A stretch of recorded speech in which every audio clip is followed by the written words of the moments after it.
సరిగ్గా ఒక 11 నెలల కింద మృత్యువు మన చుట్టే నిశ్శబ్దంగా మనతో సంభాషిస్తూ వెళ్ళిపోయిన దృశ్యం మనకు తెలుసు. ఎక్కడ చూసినా కానీ మరణ దృశ్యాలు, మరణించిన దృశ్యాలు, మరణిస్తున్న దృశ్యాలు, మరణించబోతున్న దృశ్యాలు. అటువంటి సందర్భంలో మళ్ళా ఒకసారి మనం ఇటువంటి సభల్లో మాట్లాడదామని అప్పుడు అనుకోను.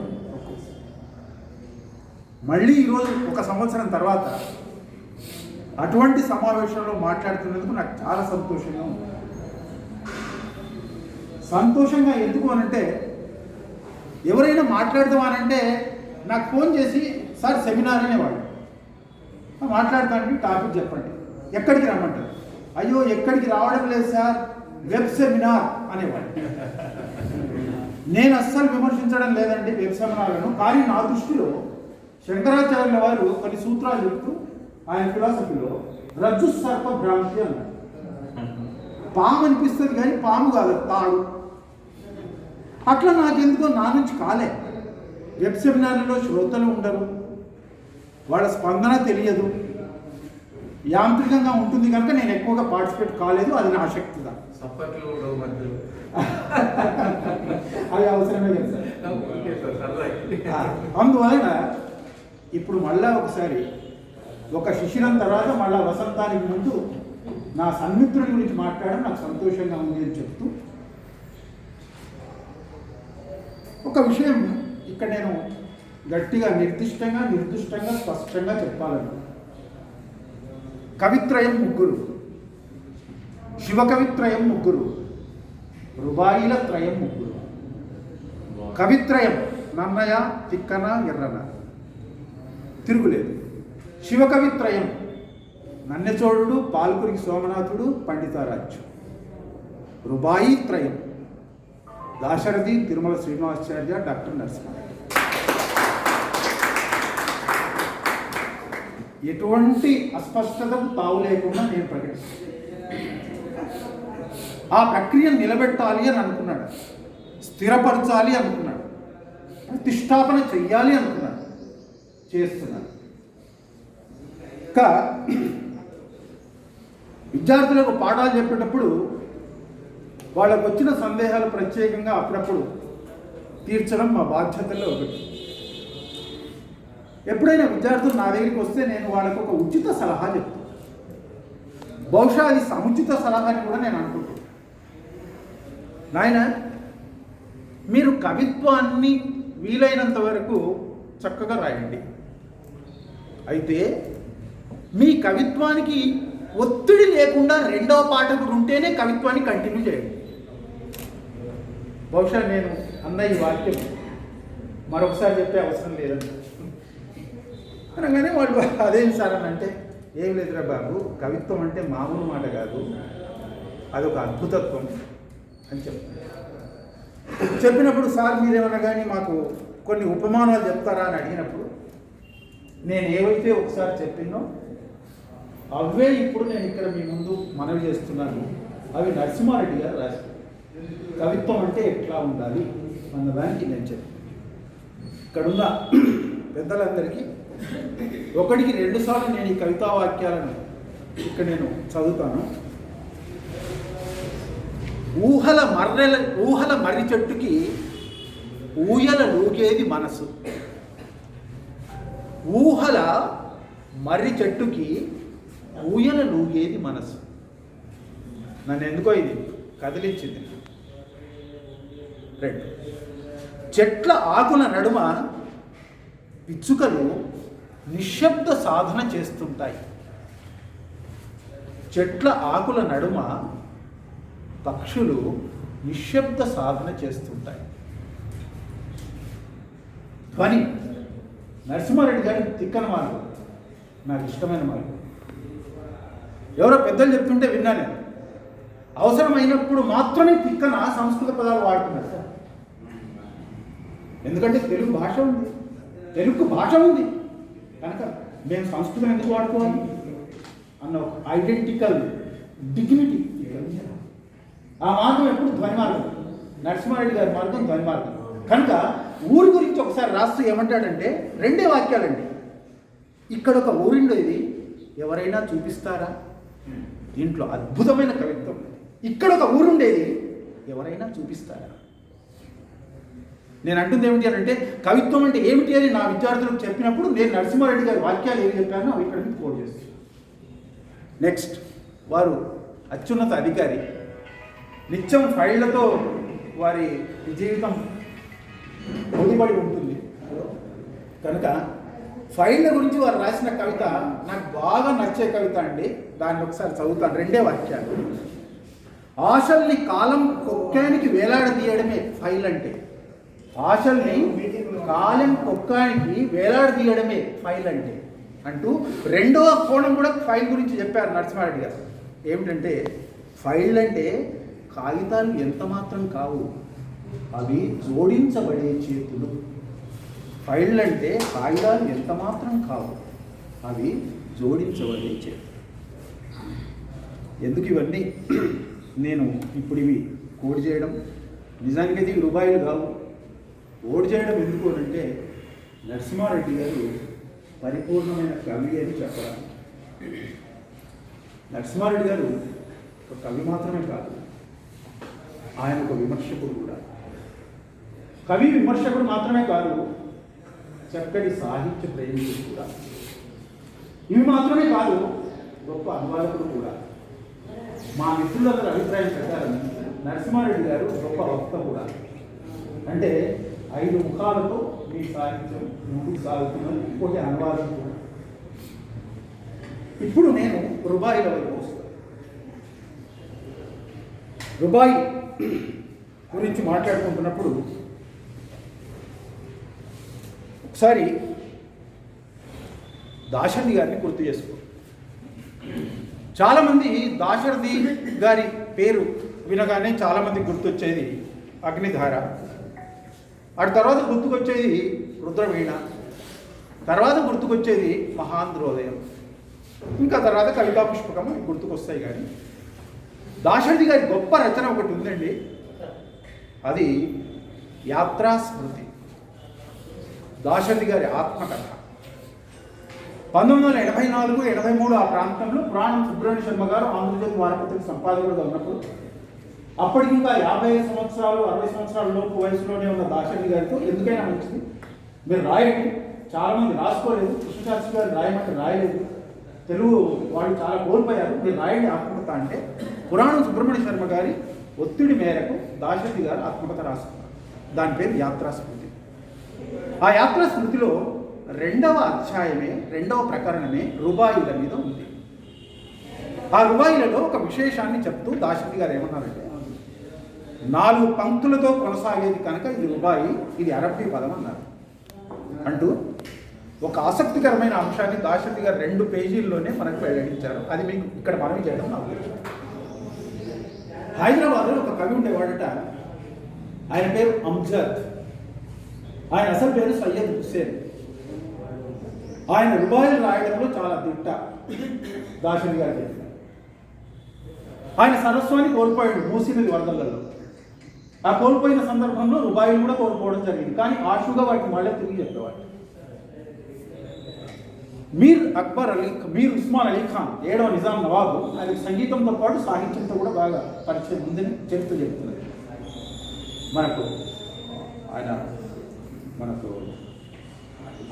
ఒక చరిత్రకారుడు, హైదరాబాద్ చరిత్రకారుడు, నాకు ఇప్పుడే గుర్తుకు రావడం లేదు పేరు, మొన్న ఈ మధ్య చనిపోయారు ఆయన. కాదు, హైదరాబాద్ ఐఏఎస్ ఆఫీసర్, నోట్లోనే ఉంది. హైదరాబాద్ చరిత్ర రాసిన ఆయన చెప్పిన దాన్ని బట్టి నరేంద్ర లూథర్ ఆయన రాసిన దాన్ని బట్టి నిజాం నవాబు కవిత్వం కూడా రాసేవారు according to this book. Nizam నవాబు ముషాయిరాలో కూర్చున్నాడట. కూర్చున్నప్పుడు అంజాద్ హైదరాబాదీ ముషాయిరాకు అధ్యక్షత వహిస్తున్నాడు. వహిస్తూ ముషాయిరాలో ఒక కవిత్వం చదువుతున్నాడు.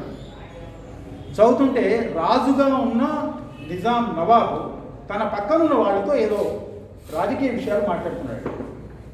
మాట్లాడుతుంటే అంజాద్ సార్ చదువుతున్న రుబాయిని ఆపి, అంత తీరిక లేని వాడు ముషాయిరాకి ఎందుకు రావాలి అన్నాడు. అంత ధైర్యం ఉన్న మనిషి అంజాద్ హైదరాబాద్. ముషాయిరా అంటే తెలిసేది అంజాద్ సాబ్ పేరు. ఆ అంజాద్ హైదరాబాదీ పేరుతో ఉన్నటువంటి ఆ రుబాయిలను తెలుగులోకి తెచ్చి తెలుగు వారికి రుబాయిలు అంటే ఇంత గొప్ప విసుమా అని చెప్పిన వ్యక్తి సామల సదాశివ గారు. భారతి పత్రికలో సామల సదాశివరావు గారి చేసినటువంటి అనువాదాలు చూసి వేలూరు శివరామ శాస్త్రి గారు లాంటి గొప్ప పండితుడు కూడా పులకించిపోయి ఆయనకు ఉత్తరాలు రాసినట్టుగా సదాశివ గారి నాతో కూడా చెప్పారు. ఇక్కడ ఒక్కసారి మీకు రుబాయి ఎంత గొప్పది అంజాద్ది అన్నది మహాకవి దాశరథి అనువదించిన ఒక్క రుబాయి మాత్రం నేను చదివి నరసింహారెడ్డి గారి కవిత్వంలోకి వస్తుంది. అది దేవుణ్ణి గొంతెత్తి పిలుస్తుంటారు. ఇది అంజాద్ రుబాయి అండి, దాశరథి అనువాదం. దేవుణ్ణి గొంతెత్తి పిలుస్తుంటారు, దీవించలేదంటూ గులుస్తుంటారు, పాపాలు చేస్తారు, వ్రతాలు చేస్తారు. ఇక్కడ దాకా కామనే, మళ్ళీ చదువుతారు. దేవుణ్ణి గొంతెత్తి పిలుస్తుంటారు, దీవించలేదంటూ గులుస్తుంటారు, పాపాలు చేస్తారు, వ్రతాలు చేస్తారు.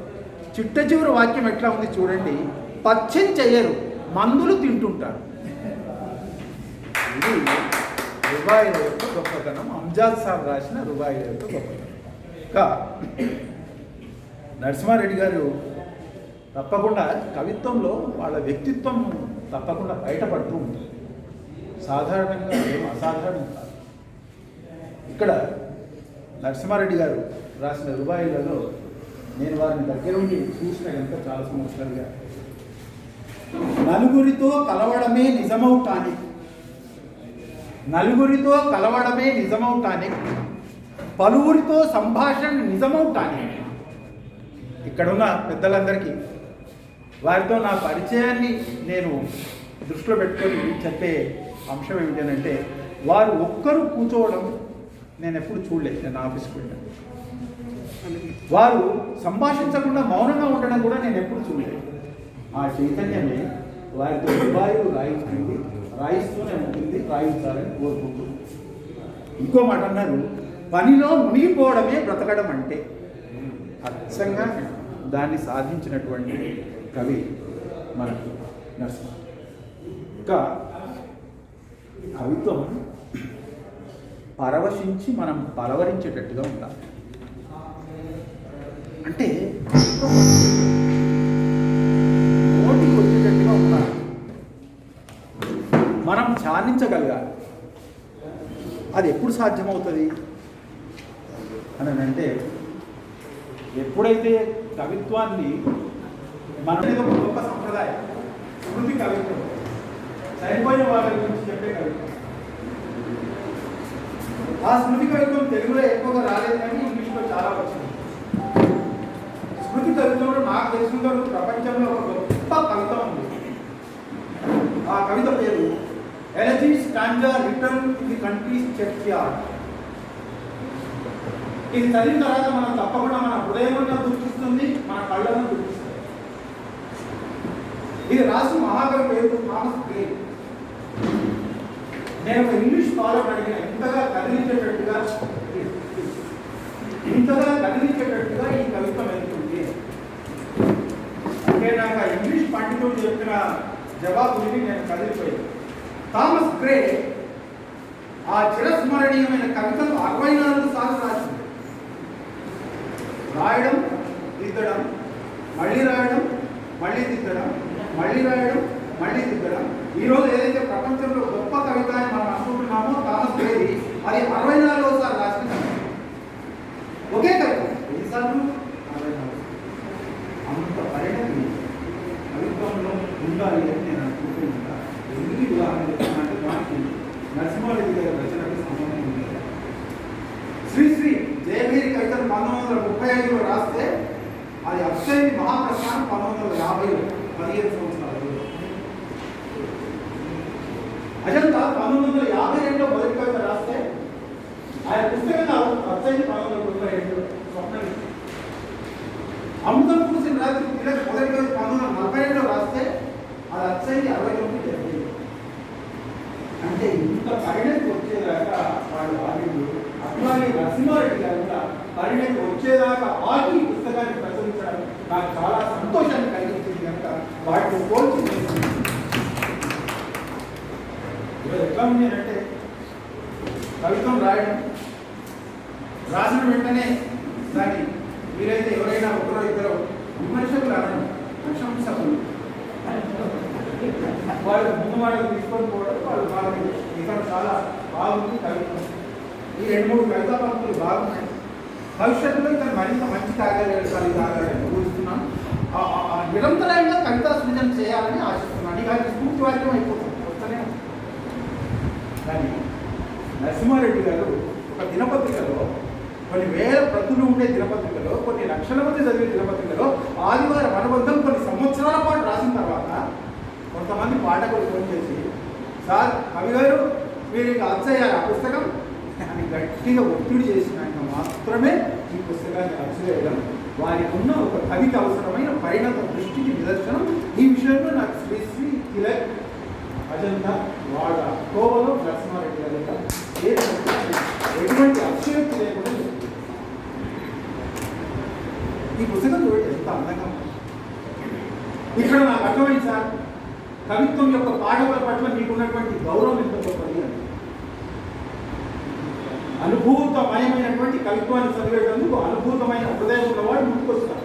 వచ్చినప్పుడు వాళ్ళు మీ కవిత్వాన్ని ఎట్లా అందించాలి భౌతికంగా కూడా అన్న దాంట్లో మీరు పెట్టిన 1950లో ఆంధ్ర పత్రికలలో కథ రాసినప్పుడు ముళ్ళపూడి వెంకటరమణ కథకు బాపు బొమ్మ ఉంటేనే బాగుండేది. అట్లా దీంట్లో కూడా అద్భుతమైనటువంటి చిత్రాలు వేసి దీన్ని ముందుకు తీసుకొని వచ్చింది. ఇది ఒక గొప్ప పుస్తకం అండి. ఇటీవలి కాలంలో నేను చదివిన మంచి కవిత్వంలో అత్యుత్తమమైన కవిత్వం నేను ఇక్కడ ఘంటాపథంగా పడింది. నరసింహారెడ్డి గారికి కవిత్వపు ఇంద్రజాలం తెలుసు. దాంట్లో మనకు ఒకసారి తిలక్ అన్నాడు కదా, కవిత్వం ఒక ఆల్కెమి, దాని రహస్యం పెద్దలకు తెలుసు, కృష్ణదాసుకి తెలుసు, శ్రీశ్రీకి తెలుసు. కానీ నాకు అప్పుడప్పుడు ఈ చదివిన తర్వాత అనిపించింది నరసింహారెడ్డి గారికి కూడా తెలుసు. ఎట్లా అంటే నేను దానికి మీకు తార్కికమైన నిదర్శనాలు కూడా ఇస్తుంటాను. కవిత్వం ఒకటే గతిలో వెళ్ళకూడదు. వెళ్ళినట్టయితే మనకు విసుగు అనిపిస్తుంది. అందుకని గతిలో ఒక మార్పు ఉండాలి, వేగంలో ఒక మార్పు ఉండాలి, రూపంలో ఒక మార్పు ఉండాలి. ఆ మార్పును మనకు తెలియకుండానే ఇచ్చినటువంటి తీరు మనకు దీంట్లో కనిపిస్తుంది. తర్వాత ఎవరైనా ప్రశ్నించవచ్చు, సార్ రుబాయిలకు కూడా ఏమైనా కానీ ప్రాంతాలు ఉంటాయా? తెలంగాణ రుబాయిలు ఏమిటి, వేరే ప్రాంతం రుబాయిలు ఏమిటి, దీంట్లో ఏం ప్రత్యేకతలు ఉన్నాయి అని అడిగితే నాకు కనిపించినది చాలా వరకు తెలంగాణ పదాలు మనకు కనిపిస్తూ ఉంటాయి. దీంట్లో ఆ పదాలను మనం ఒకసారి చూసినట్టయితే ఖచ్చితంగా తెలంగాణ రుబాయిలోని పేరు పెట్టేటందుకు తగినది అని అనిపిస్తుంది. సోయి, సోయి, గరిమి, నసీబు, అటువంటి పదాలు చాలా ఉన్నాయి కనుక దీన్ని ఖచ్చితంగా తెలంగాణ రుబాయిలో పెట్టడంలో ఎటువంటి ఇబ్బంది లేదు. తర్వాత దాశరథి మహాకవి చెప్పినట్టుగా క్లుప్తత, ఆప్తత, సహృదయత ఇవన్నీ కవిత్వంలో కనిపిస్తుంటాయి. కవిత్వాన్ని గురించి కొన్ని దగ్గరలో రాసినప్పుడు నాకు చాలా గొప్పగా అనిపించింది. ఒక 4-5 పదాలు ఉన్నాయండి. నసీబు, లోకస్తులు, కోరడు, కాటగలిసి, వ్యవసం, అగడు, సర్సుకున్న, ఇటువంటి పదాలన్నీ తెలంగాణ పదాలు ఉన్నాయి. కవిత్వాన్ని గురించి అంటారు నరసింహారెడ్డి గారు, వేదనేది లేకపోతే లోతు పెరగదు తమ్ముడా, వేదనేది లేకపోతే లోతు పెరగడు తమ్ముడా. ఇంతకుముందే పెద్దలు చెప్పినట్టుగా వేదన నేపథ్యంలో నుంచి వచ్చిన ఘర్షణ వారి జీవన గాథలేవో గాయపరచగా మనసు ఎదుగదు తమ్ముడా, మంట ఏదో ఉంటేనే కదా లోహమన్నది సాగుబాబు, కష్టం ఏది రాకపోతే కైత వెలుగదు తమ్ముడా. ఇలా నాకు బాగా నచ్చిన వాక్యం మీరు ఒక దగ్గర వాడినండి. వచనం ఎక్కువైతే కవిత్వం తగ్గుతుంది. అంటే అది వచన కవిత్వం కాకుండా మరొక రూపంగా ఉంటే వచన వ్యాసం అయిపోతుంది. అంటే మీరు ఖచ్చితంగా చెప్పినటువంటి ఆ పదం భవిష్యత్తులో కవులందరూ పాటించాలని నేను ఒక విమర్శకుడిగా కోరుకుంటున్నాను. పాద సూచిక లేల కవితకు, వాద శుష్కము లేల కవితకు, అది హృదయ సంబంధి కదా మేధ మెరుగులు ఏల కవితకు. కవులే తమ గ్రంథాలను అచ్చేస్తారు, మనసులోన ప్రశంసలను అచ్చేస్తారు, ఇక్కడ మూడో వాక్యంలో ధ్వని, చాలా ధ్వని. నరసింహారెడ్డి గారు కవిత్వం అంతా ధ్వని. పొరపాటున ఎవరేని చదివి చెప్పిరా ఆనందపు కెరటాలను మచ్చేస్తారు. ఇక్కడ జీవం ఎక్కడుంది అంటే పొరపాటున అన్న దగ్గర. అంటే అందరూ కవిత్వం చదవరు. చదివినప్పుడు ఎప్పుడైనా కానీ చదివినవా లేదా అంటే మొహమాటానికి చదివినమంటారు. నేను మా ఊరి గురించి అక్కడ పోతున్న మేఘం గురించి రాసిన అక్కడ నీకేమనిపించిందండి? నాకేమనిపించలే, మళ్ళీ చదువుతా అంటారు. ఎందుకంటే చదవలే కదా. మేము డిగ్రీ చదువుకుంటున్నప్పుడు ఒక అనుభవం మీకు చెప్పడం అనౌచితం కాదని అనుకుంటున్నా. మా సీనియర్ ఒక ఆయన కనిపిస్తే మేము పరుగు గుర్తుంటుంది. అది సంచి ఉంటుండే, సంచిలో బిస్కెట్లు అవే ఉండకపోతుండే. ఆయన రాసిన కవిత్వం ఉంటుండే, పేపర్ ఆఫీసు నుంచి తిరిగి వచ్చిన కవర్లు ఉంటుండే. శ్రోతల మేము, కవి ఆయన. ఇది దొరకకపోతుంది. 2 సార్లు దొరికినాను. ఎప్పుడు అదే ఎక్కడ దొరుకు ఆయన కనిపిస్తే పని ఉందని పోతుంది, లేని పని పెట్టుకొని పోతుంది. అట్లా కొన్ని సందర్భాల్లో కావచ్చు. కానీ గొప్ప కవిత్వానికి అటువంటిది ఎప్పుడు ఉండదు. గొప్ప కవిత్వం రావాలి అంటే పరిణతి రావాలి. పరిణతి ఏంటంటే సాధన కావాలి. సాధన అయినా కానీ ఏదైనా కానీ వస్తుంది. ఇక్కడ తత్వాన్ని గురించి చెప్పిన నన్ను బాగా కదిలించినటువంటి ఒక వాక్యం పెద్దలకు 2 సార్లు నేను ఇక్కడ మనవి చేద్దాం అనుకుంటున్నాను. ఒక దృశ్యాన్ని మన ముందు నరసింహారెడ్డి గారు ఎట్లా స్థిరీకరిస్తారన్న దానికి, కాలువ గానం చేస్తుంది. Sir please. కాలువ గానం చేస్తుంది, వంతెన ధ్యానం చేస్తుంది. నేను తట్టుకోలేకపోయినా ఆ వాక్యం చదువుతారా. This is true poetry. This is perfect poetry. కాలువ గానం చేస్తుంది, వంతెన ధ్యానం చేస్తుంది. అందుకనే సామాన్యులు చెప్పలేని అభివ్యక్తి ఉంటేనే అది కవిత్వం. కాలువ గానం చేస్తుంది, వంతెన ధ్యానం చేస్తుంది. ఇంకొక 2 వాక్యాలు మాత్రమే చదువుతాను. పెద్ద లోకపు చిన్న రూపం ఊరి చెరువు, భూమి మోసే సముద్ర చిహ్నం ఊరి చెరువు. పెద్ద లోకపు చిన్న రూపం ఊరి చెరువు, భూమి మోసే సముద్ర చిహ్నం ఊరి చెరువు. ఇంకొక వాక్యం అండి. ఇది చదివిన తర్వాత నేను మరొక ప్రపంచంలోకి వెళ్ళిపోయినా. సద్దుల బతుకమ్మలకు స్వాగతం అంటూ గుడిసె కొప్పు మీద నవ్వు బీర పువ్వులు. సద్దుల బతుకమ్మకు స్వాగతం అంటూ గుడిసె కొప్పు మీద నవ్వు బీర పువ్వులు. నింగి కన్న విశాలం అంతరంగ తటాకం. నింగి కన్న విశాలం అంతరంగ తటాకం. మట్టికున్నది మమత భాష. ఇక ఇంతకంటే వేరే నిర్వచనం ఉండదండి. తర్వాత నాకు వర్షం పడుతున్నప్పుడే ఏమో ఈ వాక్యం చదివినా నేను ఆ దృశ్యం నా కళ్ళ నుంచి వెళ్ళడం లేదు. కొమ్మ కొసల ఊయలూగు వాన నీరు. కొమ్మ కొసల ఊయలూగు వాన నీరు. బాగా ప్రకృతితో మమేకమైన తీరు నాకు అనేక దగ్గరలో కనిపించింది. ఒక్క స్టాంజా చదవాలని.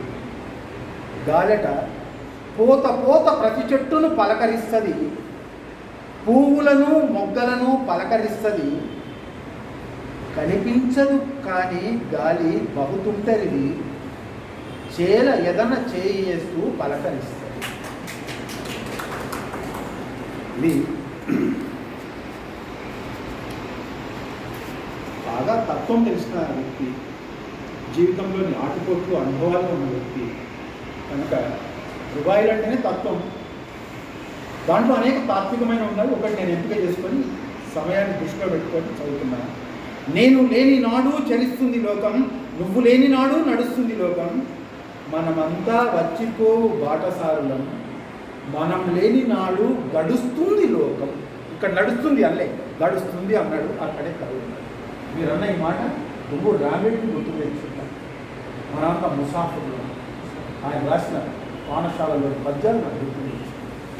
లాస్ట్కి ఒక్క చమత్కారమైన వాక్యంతో నేను ముగిస్తాను. ఇక్కడ నా యంత్రం ఉంది, ఇది లేకపోతే అసలు మనం జీవం ఉన్నా నిర్జీవులమే. ఇదే జీవం, మన వేలో విద్య. అందువల్ల ఈ చూసో ఏమో నరసింహారెడ్డి గారు, పోస్టల్లో ఊరూరికి నెంబర్ ఉంటుంది, నగరంలో ఇంటింటికి నెంబర్ ఉంటుంది, రాబోయే రోజులను ఊహ చేసుకో, పేరు బదులు ప్రతి మనిషికి నంబర్ ఉంటుంది అని ఒక ఆధునికానంతర సాంఖ్య సిద్ధాంతాన్ని కవిత్వంలో ప్రతిపాదించిన మీకు అభినందన తెలియజేస్తూ ఈ అవకాశాన్ని ఇచ్చిన మిత్రులు ప్రముఖ కవి అయ్యా sorry thank you sir I'm happy for that. పోస్టల్లో ఊరూరికి నంబర్ ఉంటుంది, పోస్టల్లో ఊరూరికి నంబర్ ఉంటుంది, ఎస్ నగరంలో ఇంటింటికి నంబర్ ఉంటుంది, హౌస్ నంబర్. రాబోయే రోజులను ఊహ చేసుకో, పేరు బదులు ప్రతి మనిషికి నంబర్ ఉంటుంది. ఇది సాధ్యం.